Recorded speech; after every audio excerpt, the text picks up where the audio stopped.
అందరూ నమస్తే. VTV voice for the political ఛానల్‌కు స్వాగతం.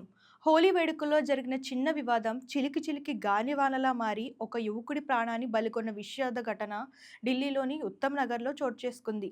జేజే కాలనీలో హోలీ పండుగ రోజు జరిగిన ఈ ఘర్షణలో 26 ఏళ్ల తరుణ్ కుమార్ అనే యువకుడు మరణించాడు. మరో ముగ్గురు తీవ్రంగా గాయపడ్డారు.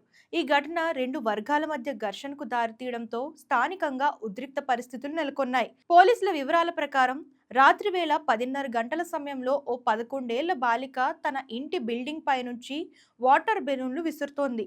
ఆ సమయంలో వీధిలో వెళ్తున్న ఒక ముస్లిం మహిళపై బెలూన్ పడింది.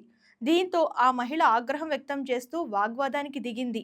చిన్నగా మొదలైన ఈ గొడవ రెండు కుటుంబాల మధ్య పెద్ద వివాదంగా మారింది. బాలిక కుటుంబ సభ్యులు క్షమాపణలు చెప్పడంతో మొదట సమస్య సద్దుమణిగినట్లు కనిపించింది. అయితే ఈ గొడవకు ఎలాంటి సంబంధం లేని యువకుడిపై కొంతమంది దాడికి దిగారు.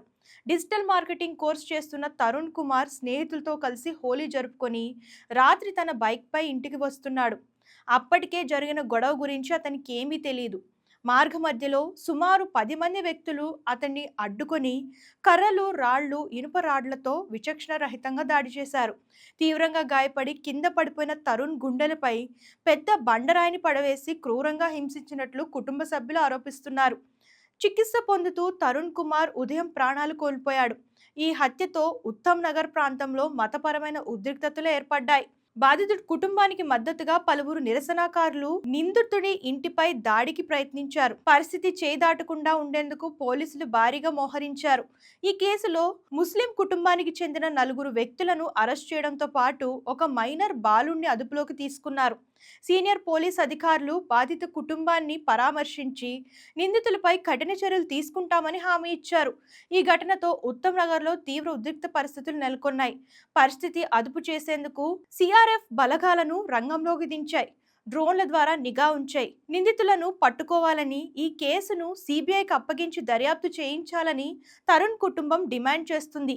ఈ నిరసనలో బజరంగ్ దళ్, విశ్వ హిందూ పరిషత్ వంటి సంస్థలు పాల్గొన్నాయి. ఒకే కుటుంబానికి చెందిన 11 ఏళ్ల బాలిక సరదాగా హోలీ రోజు పండుగ చేసుకుంటూ బెలూన్స్ ఇసరడం వల్ల మతపరమైన ఉద్రిక్తతలు అయితే నెలకొన్నాయి. అండ్ అదే కుటుంబానికి చెందిన తరుణ్ని కూడా హత్య చేశారు. చిన్న వివాదమే చిలికి చిలికి గాలివానలు అయ్యి ఒకరి ప్రాణం తీసే అంతగా అయింది. ఎందుకు ఇట్లా జరుగుతుంది?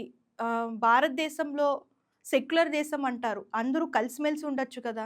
ఎందుకు ప్రాణాల వరకు తీసుకువెళ్ళడం? వీళ్ళకి ఎటువంటి శిక్ష వేయాలి?